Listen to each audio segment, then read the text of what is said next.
एक बार की बात है, किसी जंगल में एक कौवा रहता था। वो बहुत ही खुश था क्योंकि उसकी ज्यादा इच्छाएं नहीं थी। वो अपनी जिंदगी से संतुष्ट था, लेकिन एक बार उसने जंगल में किसी हंस को देख लिया और उसे देखते ही सोचने लगा कि ये प्राणी कितना सुंदर है। ऐसा प्राणी तो मैंने पहले कभी नहीं देखा।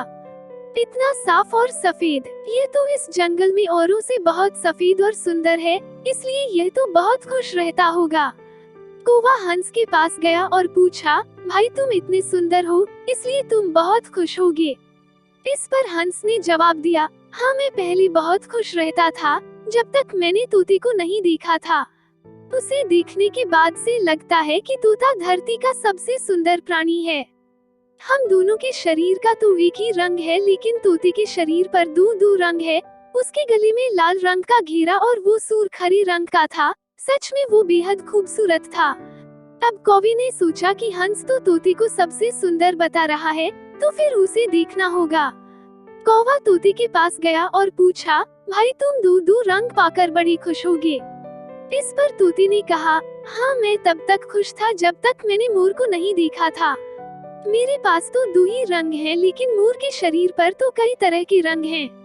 अब कौवे ने सोचा, सबसे ज्यादा खुश कौन है, ये तो मैं पता करके ही रहूंगा, इसलिए अब मोर से मिलना ही पड़ेगा।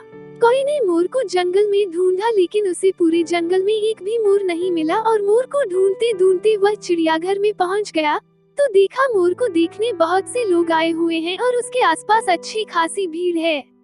सब लोगों के जाने के बाद कौवे ने मोर से पूछा, भाई तुम दुनिया के सबसे सुंदर जीव हो और रंग बिरंगी हो, तुम्हारे साथ लोग फोटो खींचवा रहे थे, तुम्हें तो बहुत अच्छा लगता होगा और तुम तो दुनिया के सबसे खुश जीव होगे।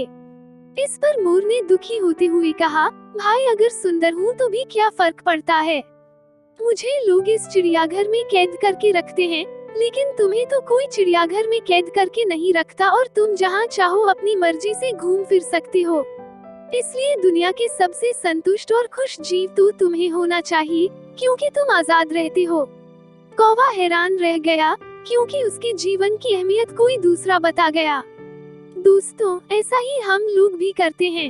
हम अपनी खुशियों और गुणों की तुलना दूसरों से करते हैं, ऐसे लोगों से जिनका रहन सहन का माहौल हमसे बिल्कुल अलग होता है।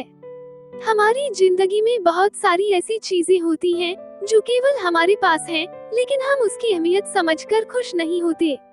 लेकिन दूसरों की छोटी खुशी भी हमें बड़ी लगती है, जबकि हम अपनी बड़ी खुशियों को इग्नोर कर देते हैं।